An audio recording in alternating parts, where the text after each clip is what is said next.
Shalom. Shalom Bapak Ibu. Ya, apa kabar?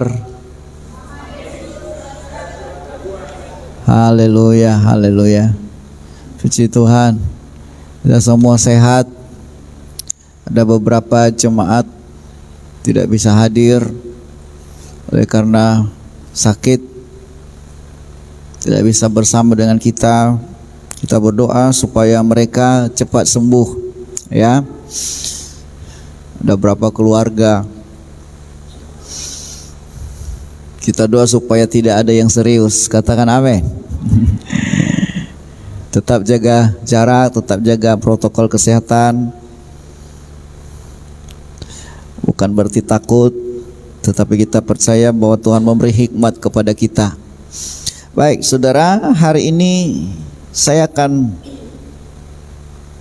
menyampaikan firman Tuhan yang sangat penting.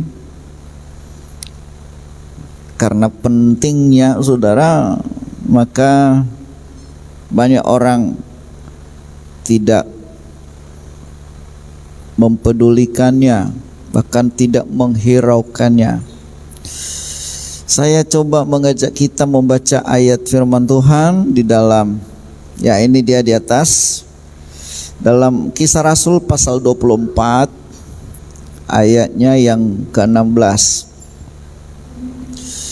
Kisah Rasul pasal yang ke-24 ayat yang ke-16.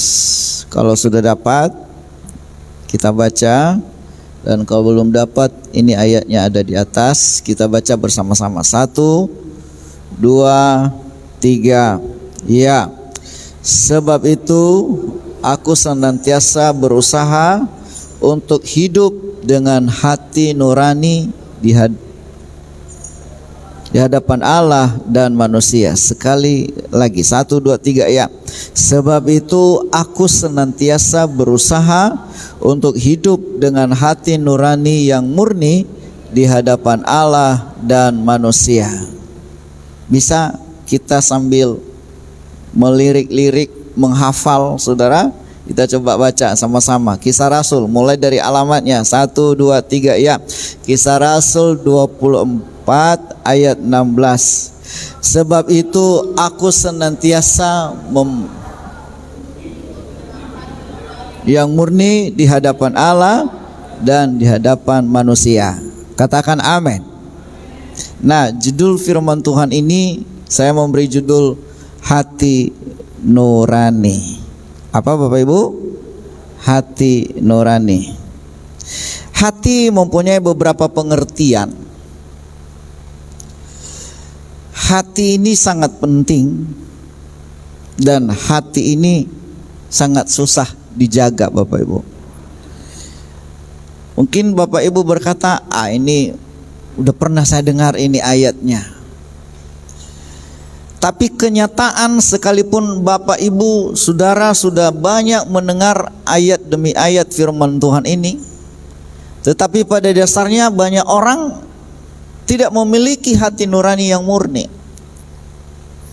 Sekalipun sudah ulang-ulang membaca ayat ini, tetapi pada hakikatnya banyak orang, saudaraku, justru tumpul hati nuraninya.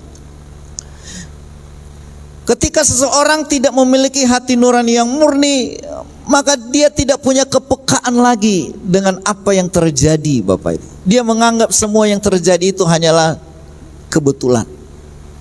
Kebetulannya itu ada corona. Kebetulan aku sakit.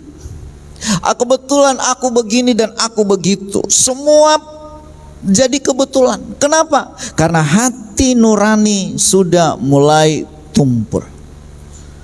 Orang yang tidak memiliki hati nurani yang murni, dia pasti susah mendengar suara Tuhan. Orang yang tidak memiliki hati nurani yang murni, pasti bisa saya katakan, dia tidak bisa mendengar suara Tuhan. Akhirnya dia berjalan dengan keinginan sendiri, dengan kemauannya sendiri, tanpa tuntunan, tanpa petunjuk. Dan dia berpikir bahwa apa yang kulakukan ini benar. Nah, itu makanya saudaraku, hari ini kita akan coba belajar bagaimana memiliki hati nurani yang murni di hadapan Tuhan. Rasul Paulus berkata bahwa aku senantiasa memelihara, aku senantiasa berusaha untuk hidup dengan hati nurani yang murni di hadapan Allah dan di hadapan manusia. Ada banyak orang hati nuraninya murni di hadapan Allah saja, tapi bagaimana dengan di hadapan manusia? Ada orang mungkin hanya memelihara hatinya di hadapan Tuhan ketika dia berdoa, ketika dia berada di gereja, wah hatinya bersih. Tetapi bagaimana kesehari-hariannya?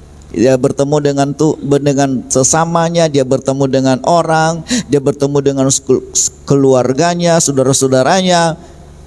Apakah masih ada hati nurani yang murni dalam hidupnya atau tidak? Nah, hari ini kita coba belajar. Nah, hati mempunyai beberapa pengertian. Ya, dalam Kamus Besar Bahasa Indonesia dikatakan hati itu adalah jantung. Ya. Dikatakan dalam 2 Raja-Raja pasal 9 ayat 24, Yehu menarik busurnya dengan sepenuh kekuatannya, lalu memanah Yoram sehingga anak panah itu menembus jantungnya. Jantung di sini adalah bicara tentang hati. Ya, hati manusia itu fisiknya. Ya, fisik. Maka rebahlah ia dalam keretanya. Ya, jantung. Pengertian yang lain, hati itu bisa berbicara perasaan. Ya. Dalam Lukas pasal 2 ayat 19 dia berkata, tetapi Maria menyimpan segala perkara itu di dalam hatinya dan merenungkannya. Nah, Maria di sini menyimpan di dalam hati itu artinya perasaannya, Bapak Ibu Saudaraku. Ya. Hati di sini adalah perasaan. Apa yang dia rasakan, itulah dalam hatinya. Nah, next, hati nurani didefinisikan sebagai bagian dari jiwa manusia yang menyebabkan, perhatikan, yang menyebabkan penderitaan mental dan perasaan bersalah. Inilah hati nurani definisinya, yaitu menyebabkan penderitaan mental dan perasaan bersalah saat kita menentangnya, dan perasaan senang dan damai sejahtera saat tindakan, pikiran dan perkataan kita sesuai dengan sistem yang kita anut, saudaraku. Ini hati nurani. Artinya, saudaraku, ketika kita melawan hati nurani itu ada rasa bersalah. Ketika kita tidak melakukan apa yang disampaikan di dalam hati nurani kita itu, ada rasa salah, ada rasa tertuduh. Ya, itu fungsi hati nurani. Tetapi ketika kita melakukan apa yang kita anggap baik, ya, maka itu kita merasa senang dan kita merasa bersukacita. Itu berarti hati nurani. Yang berikut, hati nurani yang murni adalah suara dari dalam diri kita yang berfungsi, perhatikan, sebagai hakim atau wasit. Ya, hakim itu menentukan benar salah. Ya, dihukum, dibebaskan, itu hakim. Nah, artinya hati nurani itu berfungsi sebagai hakim, atau dalam gelanggang olahraga dia sebagai wasit. Wasit itu dia, oh ini ada pelanggaran, dia menentukan role atau menentukan hukum-hukum permainan, hukum-hukum olahraga, wasit. Ya, kalau ini melakukan ini pelanggarannya. Itu adalah fungsi hati nurani. Ya, sebagai hakim atau wasit yang menuduh dan membuat kita gelisah. Ya, jika kita melakukan hal yang salah, tetapi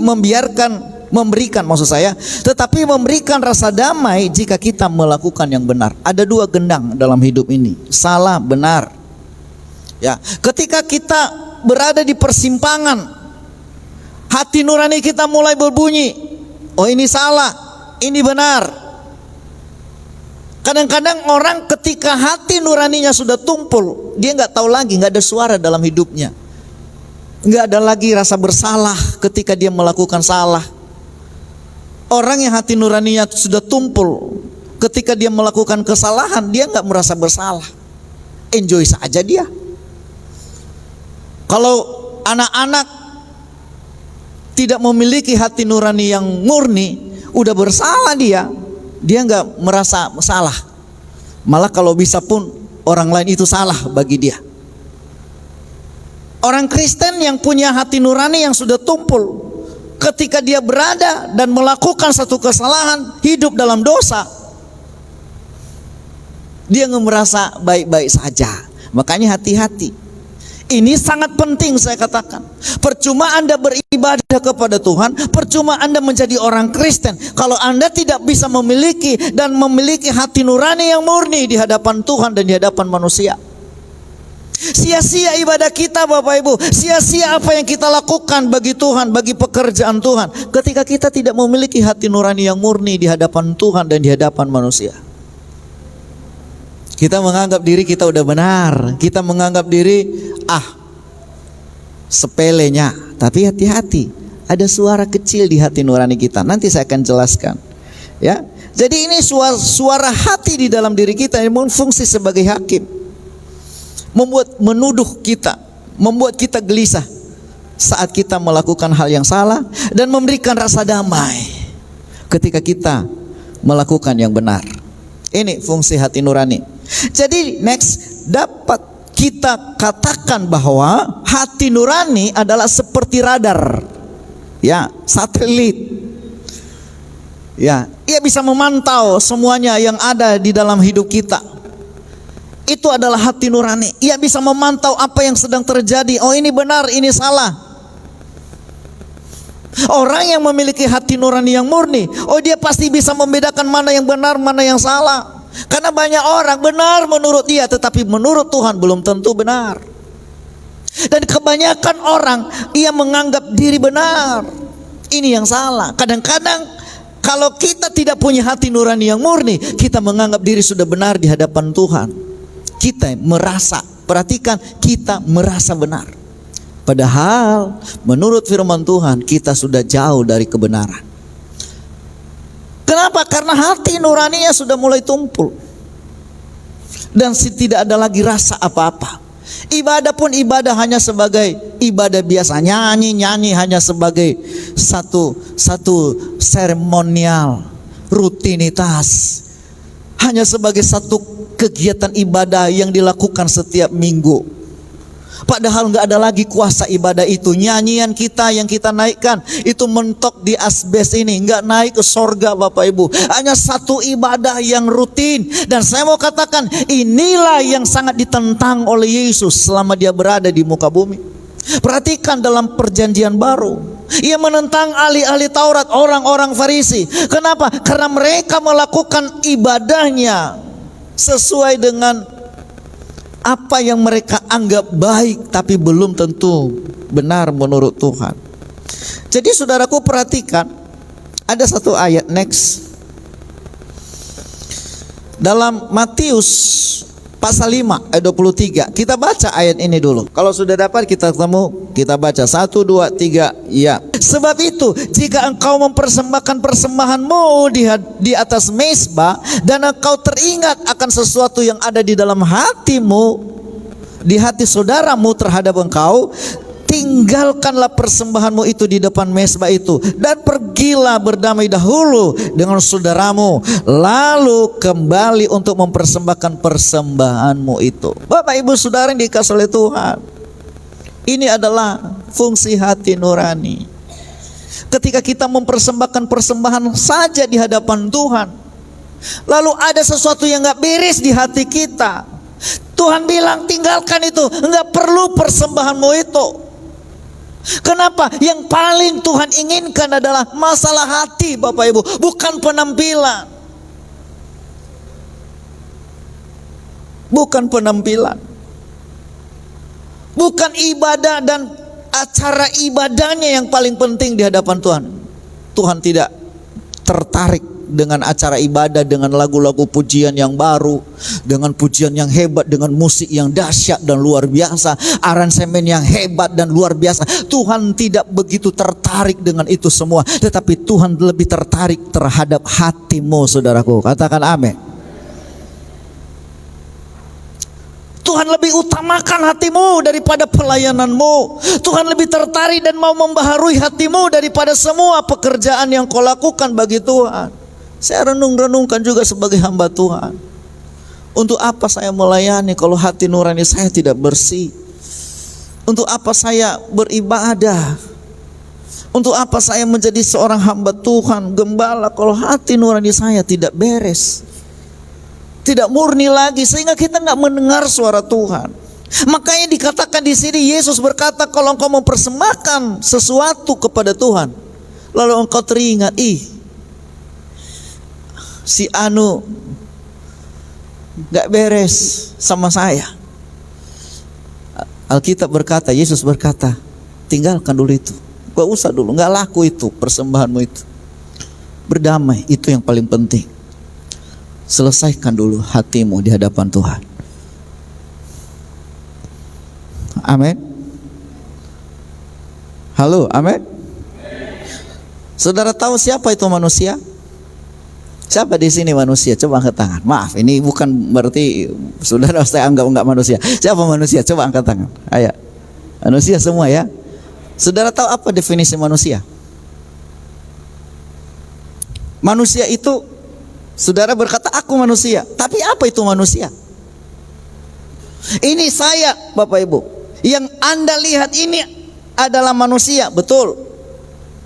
Saya yang ada di depan saudara sedang berdiri di sini, manusia, betul. Tapi yang ada di depan saudara itu adalah tubuh manusia. Manusia itu memiliki 3 dimensi: roh, jiwa, dan tubuh. Sekali lagi, roh, jiwa, tubuh.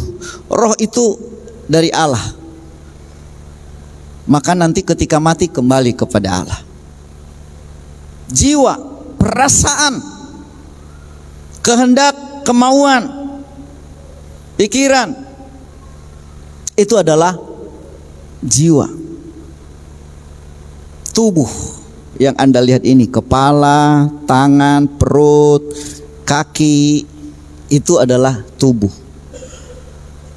Jadi kalau dikatakan manusia itu, next, kalau dikatakan itu manusia, ini dia. Manusia itu adalah, kita sebut sama-sama, 1, 2, 3, ya. Manusia adalah roh yang memiliki jiwa.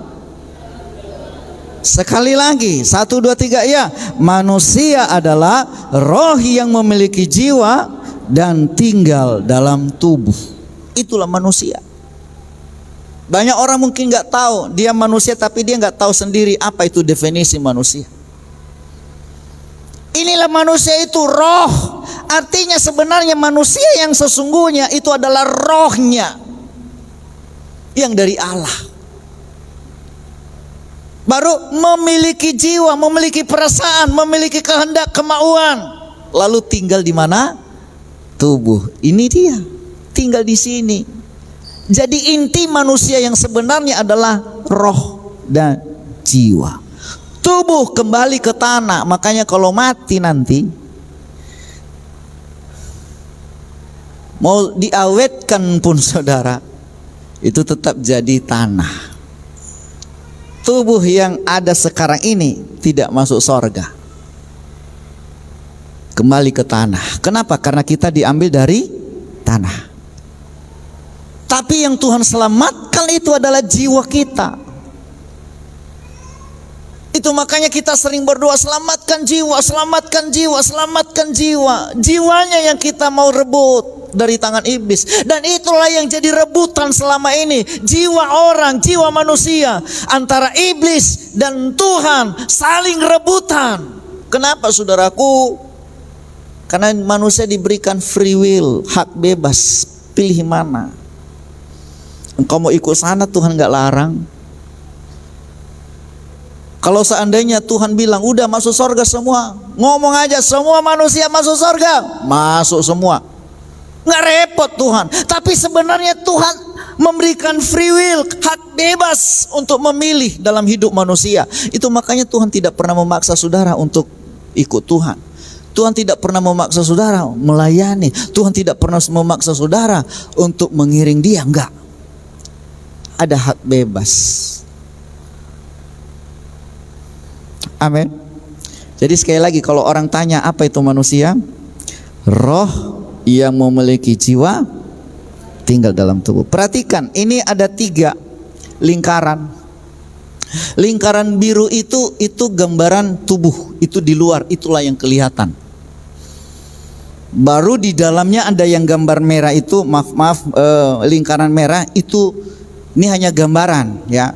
Itu adalah jiwa. Baru lapisan yang paling dalam itu namanya warna kuning, itu namanya roh.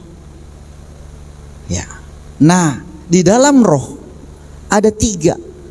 Apa saja itu yang ada di dalam roh manusia? Yang pertama itu wahyu. Di dalam roh kita, makanya kita mendapatkan wahyu. Ya, wahyu dari Tuhan. Itu di dalam roh kita bekerja. Yang kedua itu adalah hati nurani. Nah, ini fungsi hati nurani tadi. Ya, hati nurani. Hati nurani ini. Nah, ini kita akan pelajari nanti hati nurani. Baru yang ketiga ada persekutuan. Seseorang yang di dalam hidupnya mengalami kekosongan, tidak ada persekutuan. Ada sesuatu yang kosong, ada sesuatu yang enggak lengkap. Makanya manusia sering dan rindu untuk bersekutu dengan Tuhan, rindu berdoa, jaga baik, itu ada di dalam roh saudara. Persekutuan, intimasi dengan Tuhan. Nah, itu dalam roh manusia. Jadi saudaraku yang dikasih oleh Tuhan, hati nurani itu ada di dalam roh. Ya, di dalam roh manusia ada hati nurani. Di dalam hati kita, di dalam roh kita, maksud saya, ada hati nurani yang murni. Ketika salah satu dari situ, dari antara ketiga hal ini tidak berfungsi, maka sesungguhnya roh itu juga tidak berfungsi. Tidak ada persekutuan lagi dengan Tuhan, enggak rindu lagi dengan Tuhan. Ketika kita salah, kita enggak menanggap lagi itu karena kebetulan saja. Ketika umpamanya kita mengalami sesuatu, ada masalah, ada persoalan, hati nurani kita enggak bunyi. Hati nurani kita sudah tumpul. Dan kita menganggap, ini kebetulan aja. Ya, tidak ada lagi wahyu, tidak ada lagi hubungan, tidak ada lagi ya sesuatu yang bisa kita dengar. Next. Tanpa hati nurani yang murni, Anda tidak dapat mendengar suara Tuhan yang mengajarkan saudara, yang memberi petunjuk kepada saudara, yang melarang ketika kita salah, saudaraku, dan mengarahkan kehidupan kita. Nggak ada lagi petunjuk. Tetapi Anda akan berjalan menurut apa yang Anda anggap baik, tetapi bukan menurut Tuhan. Hati-hati, di sini letaknya saya katakan ini sangat penting.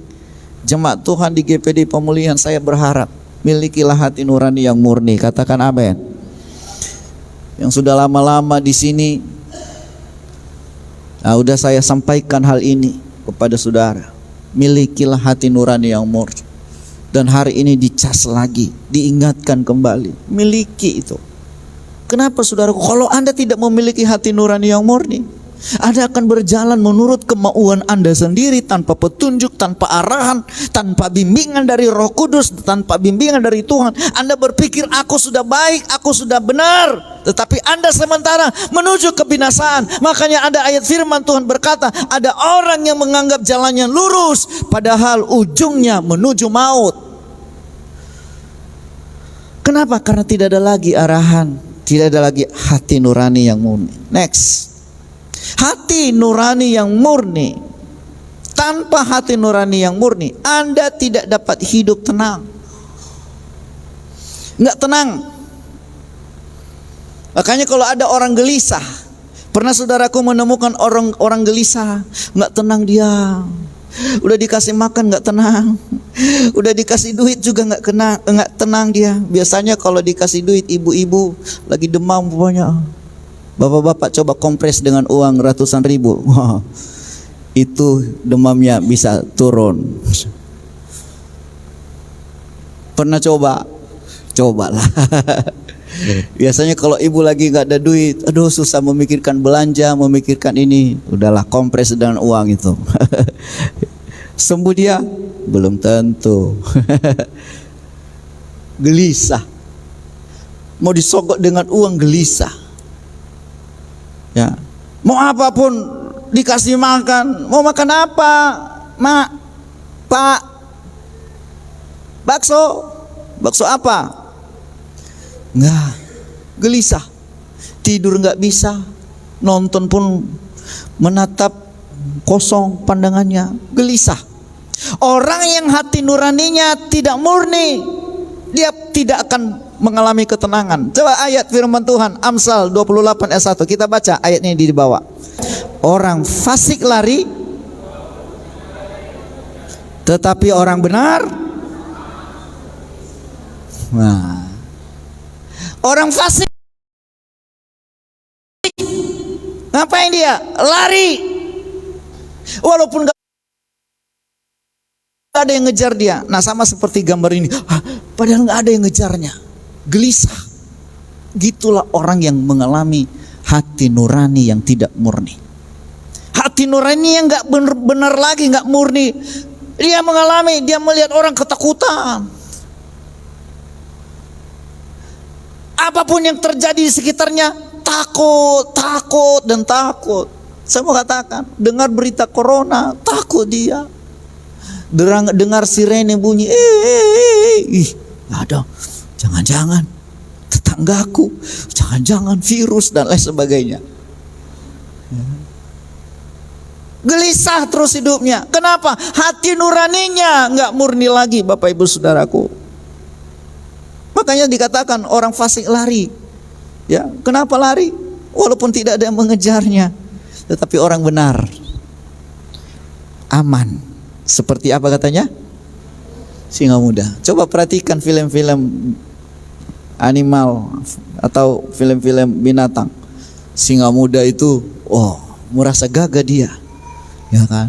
Masih muda sebenarnya. Merasa tenang dia. Geleng-geleng kepala dia, tenang dia. Sekalipun di sekelilingnya ada binatang buas, kenapa dia merasa tenang? Dikatakan di sini orang benar, sekalipun di sekelilingnya ada masalah, 1000 rebah di sebelah kanan, 10.000 di sebelah kiri, orang benar tetap merasa nyaman di tengah-tengah kesulitan. Amin. Dia merasa damai, damai di tengah badai, damai di tengah-tengah kesulitan. Dia merasa bersuka cita ketika nggak ada ini, nggak ada itu, nggak ada ini. Nah coba kalau ibu-ibu nggak ada uang, gelisah nggak? Gelisah banget, banget om. Gimana nggak gelisah? Nggak ada uang belanja, bayar listrik, bayar air, pikir. Tapi orang yang punya hati nurani yang murni, dia merasa tenang. Katakan amin. Yes. Yakobus 1 ayat 7. Kita baca next. Sama-sama. 1, 2, 3 ya. Orang yang demikian, janganlah ia mengira bahwa ia akan menerima sesuatu dari Tuhan. Terus, sebab orang yang mendua hati tidak akan tenang dalam. Orang yang mendua hati, ini tadi hati nuraninya terbagi 2. 50 untuk kamu, 50 untuk kamu. Mana bisa tenang? Setengah dunia, setengah Tuhan. Ya mana bisa?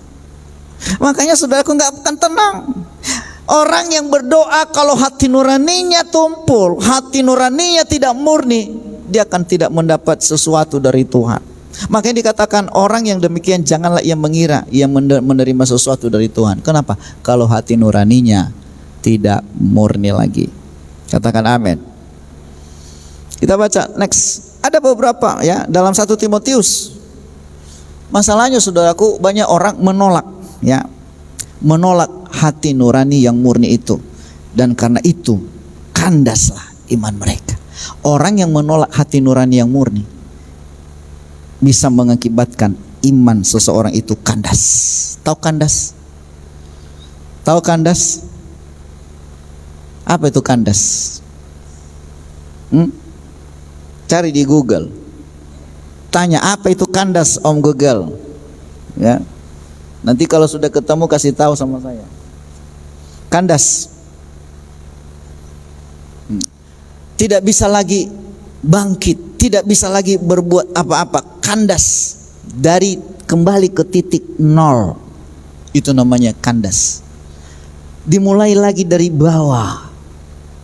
Orang yang hati nurani menolak hati nurani yang murni, kandas imannya, jadi nol kembali. Ya, makanya selalu kita temukan dari nol itu di mana? Di SPBU. Dimulai dari nol ya Om. Ya. Asal kita ngisi minyak dimulai dari nol. Kandas, itu namanya kandas. Nah, next. Kalau nanti saya sebut ini saudaraku, nah kita lihat dulu beberapa keadaan hati manusia. Ini sakit hati. Pernah sakit hati? Beresin. Jangan bilang nggak lagi sakit kok Om, udah minum obat. Sampai semendetail mungkin. Kepada siapa Anda sakit hati? Apakah orang yang Anda sakit hati itu sudah menyelesaikan dan sudah mengampuni? Kalau belum, tumpul. Keras hati. Pernah menerima teguran tapi Anda mengeraskan hati. Itu bukan untuk saya, itu untuk dia. Ada firman Tuhan yang Anda dengar, itu bukan untuk saya, itu untuk si Anu, untuk istriku, untuk suamiku, untuk anak-anak. Untuk si A, si B, si C mulai memikirkan itu firman Tuhan untuk dia. Makanya sering saya katakan, kalau Anda mendengar firman Tuhan jangan katakan ini untuk orang lain. Masa orang lain yang diberkati? Katakan ini untuk saya. Katakan amin. Setiap firman yang Anda dengar katakan terima kasih Tuhan Engkau menegur aku hari ini. Mau gak saudaraku seperti itu? Terima kasih Tuhan Engkau menegur aku. Atau seringkali dalam pikiran kita, ini cocok untuk dia. Apalagi kalau suaminya ada di sampingnya, ada firman Tuhan. Nah, apa dalam hatinya, Tuhan, jamah hati suamiku Tuhan. Jangan, itu katakan ini untuk saya. Sebab perubahan itu jangan dari luar, tetapi mulai dari dalam kita. Keras hati, tulus hati, mendua hati, sedih hati, baik hati, tinggi hati. Ini hati-hati semua. Rendah hati, luka hati. Pernah terluka hati saudara? Sudah diberesin belum? Seringkali ketika kita terluka, kita menganggap baik-baik saja padahal kita belum beresin. Bagaimana cara membereskannya? Langsung to the point. Kunjungi dia, langsung ke orangnya. Bilang sama dia, aku sakit hati karena engkau mengatakan begini sama saya. Selesaikan, jangan melalui perantaraan orang. Ketika kita memberesin hati kita, mengurus hati kita. Kenapa saya mau katakan? Kalau Anda tidak bisa mengurus hati kita dengan baik Bapak Ibu, percuma kita, sia-sia ibadah kita semuanya di hadapan Tuhan. Kenapa? Sekali lagi, Tuhan tidak butuh yang lain. Tuhan butuh hati saudara. Katakan amin. Ya, selesaikan. Katakan sama-sama, bereskan. Bereskan. 1, 2, 3, bereskan. Kapan dibereskan? Sekarang, now. Jangan tunggu besok. Kenapa? Bisa lupa. Makanya kalau Anda teringat, jelas firman Tuhan katakan, kalau teringat sesuatu kesalahan di hatimu, jangan dulu, besok lah, lusa lah, bereskan. Saya udah kasih contoh kepada jemaat, kalau saya ada sedikit yang sesuatu yang mengganjal di hati, langsung saya telepon, saya datangi, atau saya undang, ayo datang, kita selesaikan. Kenapa? Itu mengganjal di hati kita. Dan kalau sudah selesai, udah aman. Amin. Oh, jangan simpan-simpan lagi. Udah disembuhkan, jangan dikorek-korek lagi. Udah selesai. Kalau nanti ini pernah Anda lakukan, biarkan hati nurani saudara berbunyi. Bunyinya begini. Ting. Ayo bilang sama-sama dulu. Ting. Ya, oke ya. Itu artinya bunyi dia.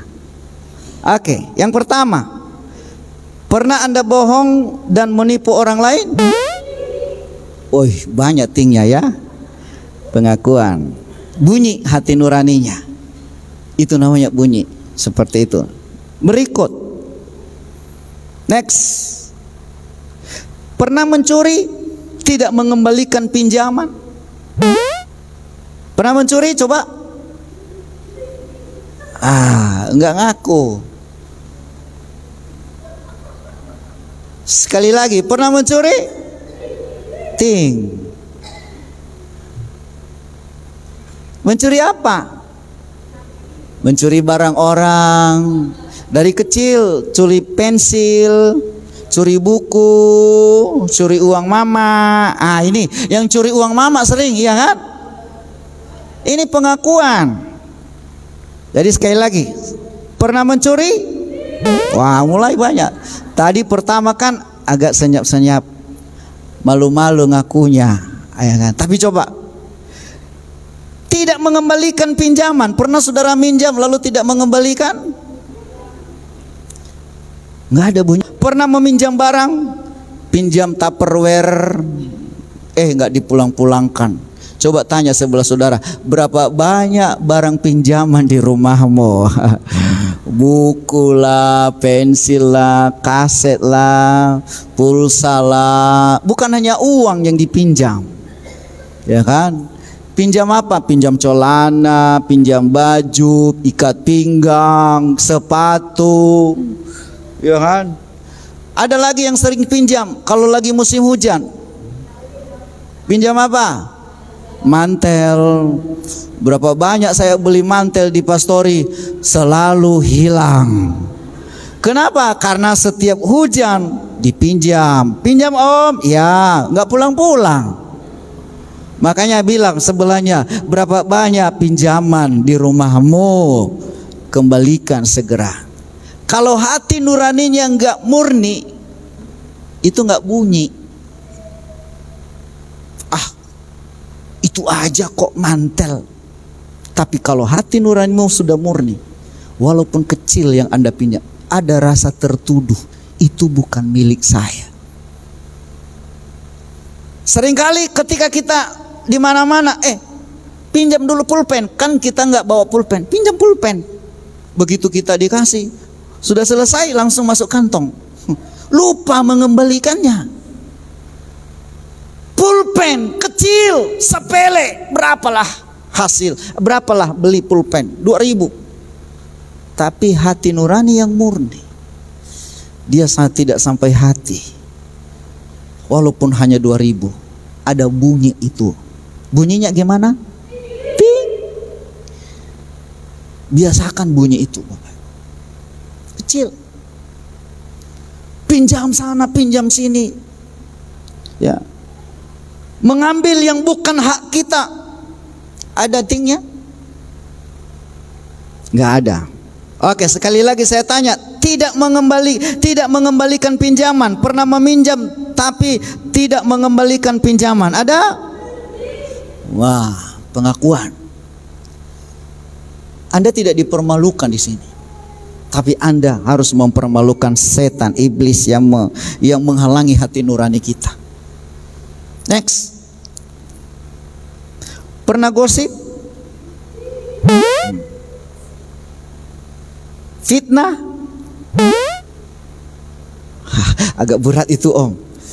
Kalau pengakuannya nanti tapi jujur, pernah Anda memfitnah orang lain?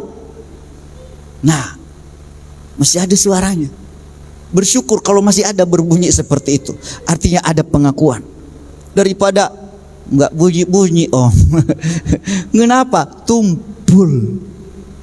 Bersyukur kalau masih ada pengakuan di dalam hati kita. Ini hanya sebuah contoh, tetapi di sini langsung kita praktek. Apakah hati nurani saudara masih berfungsi, atau hati nurani saudara sudah tumpul? Seringkali kita membela diri, itu kecil, nanti ada keterangannya di bawah ini. Seringkali kita membela diri, padahal apa yang kita lakukan itu sudah jelas-jelas berdosa di hadapan Tuhan. Merusak nama orang lain, mengatai pemimpin. Nah, ini yang banyak. Ada yang mengatai pemimpin di sini? Nah, ini yang banyak. Bersyukur karena sudah bertobat semuanya. Amin. Itu di masa lalu. Nah, mengatai pemimpin, Presiden Jokowi. Bukan hanya gembala pemimpin saudara, presiden. Berapa banyak orang di sini yang pernah mengata-ngatai presiden? Presiden kita waktu zamannya Soeharto, Habibie, Megawati, SBY, berapa banyak kita mengata-ngatai mereka. Sekarang Jokowi. Ada banyak orang tanpa dia sadari kita sudah mengatai pemimpin. Gubernur kita, wali kota kita, pemimpin kita di rumah. Siapa pemimpin kita di rumah? Pernah nggak ngata-ngatai suami? Susah suamiku itu. Suamiku itu menjudi. Ngata-ngatai pemimpin. Anak-anak ngatai orang tuanya. Ya.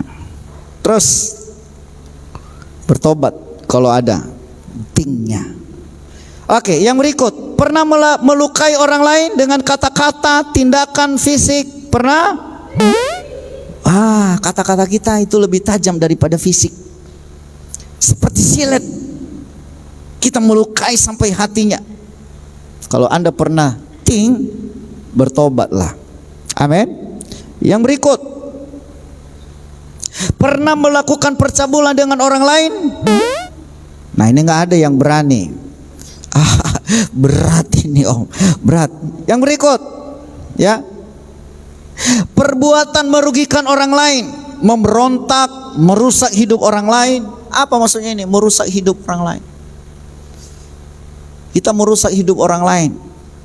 Kita bilang sama dia, kau laki-laki atau bukan? Iya. Kalau kau laki-laki ini merokok dulu lah. Ya, ini rokok. Nggak laki-laki lo. Mulai dari situ, sebenarnya Anda secara tidak langsung sudah merusak hidupannya. Ajak judi, nggak apa-apa lah, judi ya. Makanya kelihatan yang suka judi, kelihatan waktu dia menyanyi memuji Tuhan. Ya, apa katanya? Ya, apa lagunya? Sungguh ku bangga Bapak. Itu mungkin karena terbiasa main judi, kocok kartu Bapak Ibu. Makanya nyanyinya pun tepuk tangannya seperti gitu. Memberontak, merusak hidup orang lain. Yang berikut, beberapa keadaan hati nurani. Kita baca ya Bapak Ibu, dalam 2 Korintus, buka sama-sama. Ayo, minta tolong buka sama-sama. Siapa yang sudah dapat bisa baca 2 Korintus pasal yang ketiga, ayatnya ke-14 dan 16. 2 Korintus pasal yang ketiga, ayat 14 dan 16. Siapa yang sudah dapat bisa minta tolong untuk baca.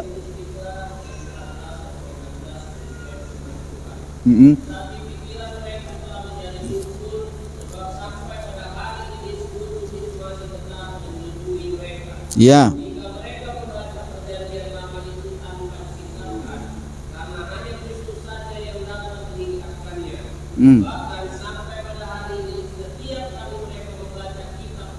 Ya. Ya. Amin. Katakan amin. Katakan amin. Dikatakan tetapi pikiran mereka telah menjadi tumpul. Inilah hati nurani yang tumpul tadi. Sebab sampai pada saat ini selubung itu masih tetap menyelubungi mata mereka, ya. Jika mereka membaca perjanjian lama itu tanpa disingkapkan. Makanya kalau baca Alkitab, Seperti kita baca koran, nggak ada pengertian, nggak ngerti. Kita baca, kita baca begitu, berlalu begitu saja, nggak ada sesuatu yang kita dapat dari dalam ayat itu. Pernah nggak saudara seperti itu? Waktu baca, nggak ngerti-ngerti, kita bolak-balik udah 3 kali baca nggak ngerti-ngerti. Hati-hati, hati nurani saudara mulai tumpul. Makanya dikatakan tumpul. Pikiran mereka telah menjadi tumpul, sebab sampai hari ini dan seterusnya. Ayatnya ke-15. Bahkan sampai pada hari ini, setiap kali mereka membaca kitab Musa, ada selubung. Sampai hari ini loh, sampai hari ini, waktu kitab ini ditulis, ada selubung yang menutupi mata hati mereka. Ayat 16. Tetapi apabila hati seseorang berbalik daripada Tuhan, maka selubung itu akan diambil daripadanya. Sebab Tuhan adalah roh, dan di mana ada roh Allah, di situ ada kemerdekaan. Katakan amin. Kalau selubung itu belum diambil, hati nuraninya belum dimurnikan, mau baca Alkitab pun, kalau Anda punya pengalaman baca nggak ngerti-ngerti, hati-hati. Jangan-jangan hati nurani saudara sudah tumpul. Coba praktek nanti masing-masing di rumah. Baca Alkitab, nggak ngerti-ngerti. Dengar firman Tuhan, nggak masuk-masuk. Udah ditemplak oleh firman Tuhan. Kenapa? Karena nggak ada bunyi lagi hati nurani kita. Bunyi itu sudah tumpul, nggak ada lagi. Nah, hati nurani yang tumpul tidak bisa mengerti isi hati Tuhan, tidak mengerti rahasia Allah. Rahasia apa lagi? Nggak ngerti rahasia. Ada rahasia Allah Bapak Ibu. Nah, orang yang sudah tumpul hati nurani yang nggak ngerti rahasia Allah, dan hanya apabila berbalik kepada Tuhan, selubung itu bisa diambil daripadanya. Katakan amin. Katakan amin. Ya, mau hati nurani saudara dimurnikan oleh Tuhan? Nah, next. Ada beberapa keadaan hati nurani yang tidak murni. Coba perhatikan. Ini keadaan hati nurani yang tidak murni. Suka membela diri. Ketika saudara suka membela diri, suka membantah, sebenarnya Anda sedang memiliki hati nurani yang tidak murni. Suka bela diri, oh aku nggak salah kok. Itu yang saya katakan tadi, enggak, hanya masalah sepele kok, kesalahan sedikit. Dengar, orang yang hati nuraninya murni, kesalahan sedikit pun itu mengganjal di hatinya, dan cepat-cepat dia mau bereskan. Amin. Amin. Nah, yang kedua, hati nurani yang tidak murni lagi menyalahkan dan menyerang orang. Orang kalau hati nuraninya nggak murni, kalau ada rapat di situ, oh dia suka nyerang, dia kritik. Coba perhatikan. Ada pertemuan-pertemuan, ada umpamanya musyawarah, baik di balai desa, di sekolah, dimanapun, dia lebih banyak vokal. Kita berpikir membela diri lagi, akan gak apa-apa, usul. Sebenarnya usul ya usul, tetapi hati nurani orang yang sudah murni, dia tidak pernah menyerang, dia tidak pernah mempersalahkan, malah dia mendukung. Kalau orang yang sudah hati nuraninya tidak murni, pendapatnya saudaraku harus diterima. Kalau tidak diterima, ngamuk dia. Itu hati nurani orang yang sudah tidak murni. Ya, menyalahkan, menyerang orang lain. Kemudian suka menghakimi orang lain, tidak mau mengampuni.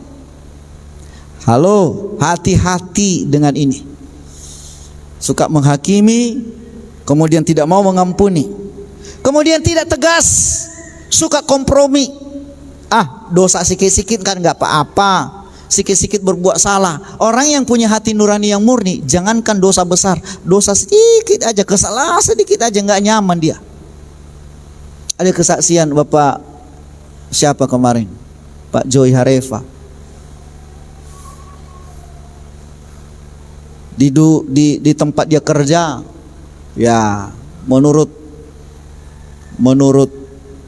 banyak orang, ya nggak ada salahnya lah, ambil sedikit-sedikit. Ya, pemulihan hati nurani. Nah, ini dia yang penting. Anda berada di gereja GPD pemulihan, hati nurani saudara harus dipulihkan. Pertama, izinkan Roh Kudus menyatakan perbuatan-perbuatan yang merugikan orang lain yang belum diberesi.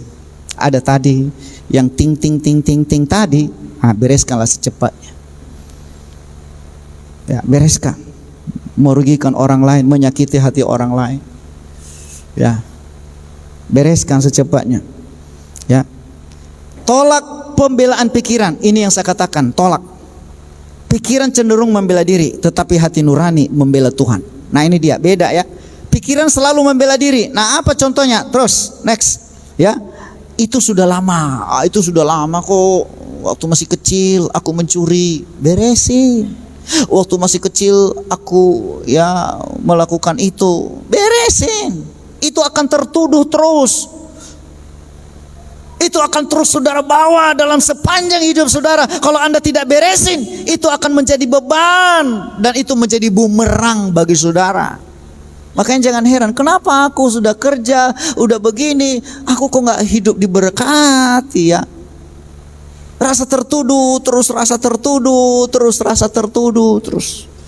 Itu sudah lama, seringkali pikiran udah lama kali itu, masih kecil aku, selesaikan. Kalau mau saudara punya hati nurani yang murni. Terus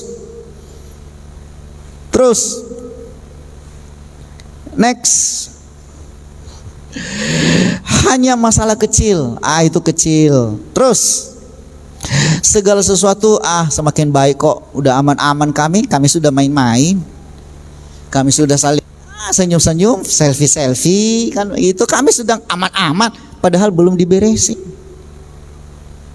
Kalau ada yang seperti itu, beresin. Jangan anggap semuanya baik-baik. Terus saya selalu sensitif orangnya. Nanti jadi emosi aku macam-macam lah. Terus ya, tidak ada yang sempurna kok, manusia semuanya ya pasti sudah pernah ada kekurangannya, si A, si B, wah nggak ada yang sempurna. Hati-hati, itu pembelaan pikiran. Tuhan tidak mau seperti itu. Oh, nggak ada yang sempurna kok, itu pembelaan pikiran kita. Yang Tuhan mau, kalau ada yang mengganjal di hatimu, selesaikan. Katakan sama-sama, selesaikan. Langsung sama orangnya. Kalau enggak, itu akan mengikuti Anda terus seumur hidup saudara. Dan itu akan menjadi penghalang-penghalang berkat.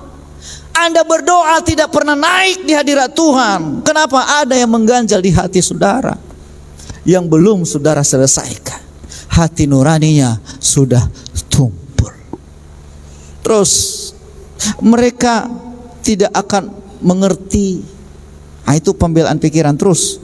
Ya, kalau dibereskan, harganya mahal, terlalu mahal harganya. Saya mau katakan keselamatan ini mahal Bapak Ibu, amin. Berapa mahal harga keselamatan kita? Mahal sekali. Next, ini hati nuraninya harus diselesaikan supaya pulih. Yang berikut, mengaku dosa dan mohon pengampunan dari Yesus. Terus, yang keempat, belajar bertanggung jawab dengan beberapa tadi yang sudah ting tadi, ya, yang sudah ting, masih ada lagi yang lain-lain yang masih belum bunyi.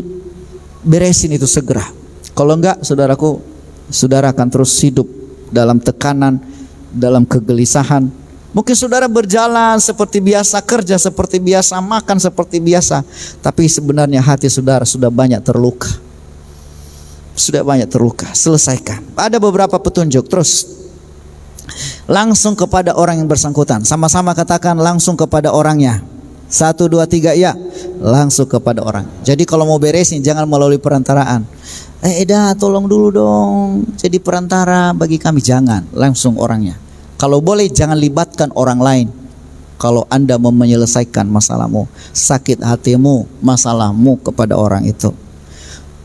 Pergunakan kata-kata yang tepat. Pikir dulu, bagaimana cara saya ngomong, ya, jelas, jujur, dan penuh kerendahan hati. Rendah hati. Anda tidak akan pernah menjadi orang yang rugi ketika Anda merendah. mendahului memberi hormat, mendahului meminta maaf. Ya, Anda tidak akan jadi orang yang rendahan ketika Anda duluan yang minta maaf. Enggak. Justru Anda jadi orang yang hebat dan diberkati oleh Tuhan. Katakan amin. Ya. Makanya saya sering memberi contoh, aku duluan minta maaf. Itu artinya apa?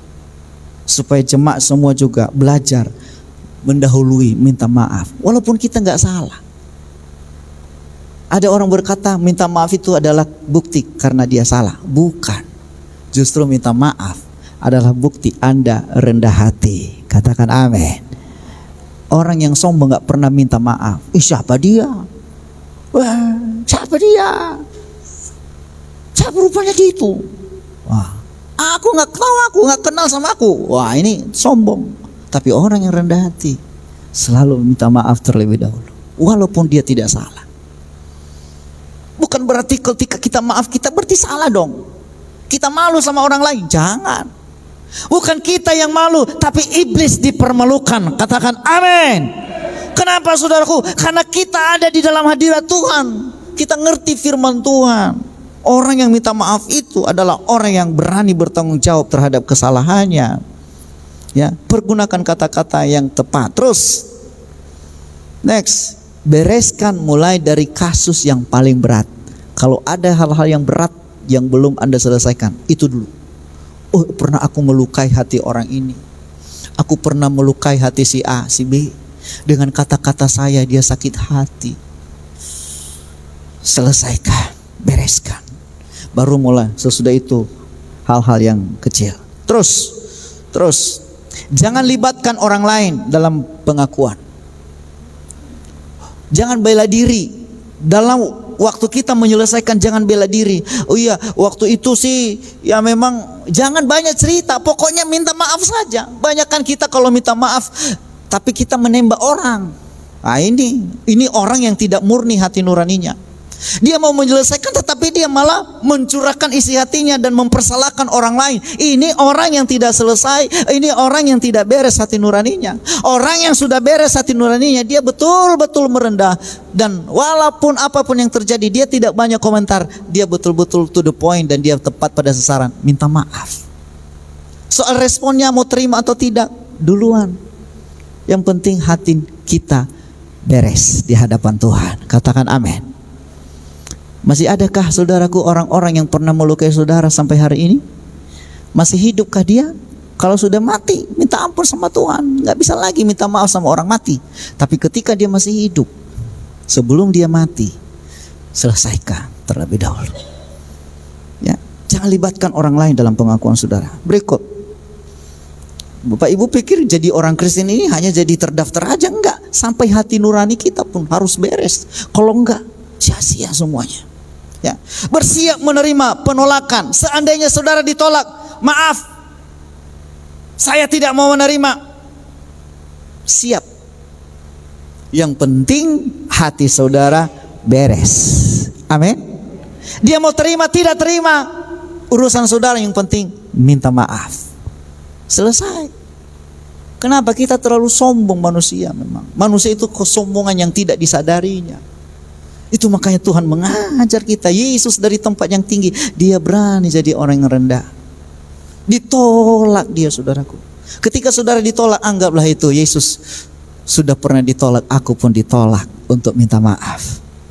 Bila orang tersebut belum bisa menerimanya, tetap siap menerimanya. Yang berikut, bersiaplah bersaksi kalau diminta. Amin. Terus harus beres ini. Ya. Sudah selesai. Hari ini beresin hati saudara. Hati siapa yang tahu? Muka saudara mungkin saudara orang lihat, orang lain lihat, tetapi hati saudara nggak ada seorang pun yang tahu.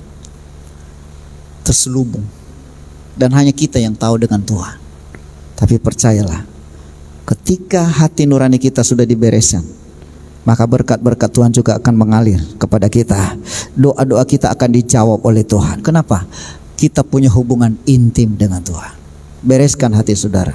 Katakan sama-sama, Tuhan, aku minta ampun. Aku mau mengampuni orang yang pernah bersalah kepada aku. Aku juga mau melepaskan pengampunan. Aku minta pengampunan darimu Tuhan. Bereskan. Kalau tidak, itu akan terus saudara bawa sepanjang hidup saudara. Dan itu akan menjadi penghalang-penghalang berkat. Saudara pun berdoa, saudara pun melakukan ini dan itu, beribadah kepada Tuhan. Tetapi semuanya jadi sia-sia kalau hati nurani saudara tidak diselesaikan. Mari kita berdiri semua.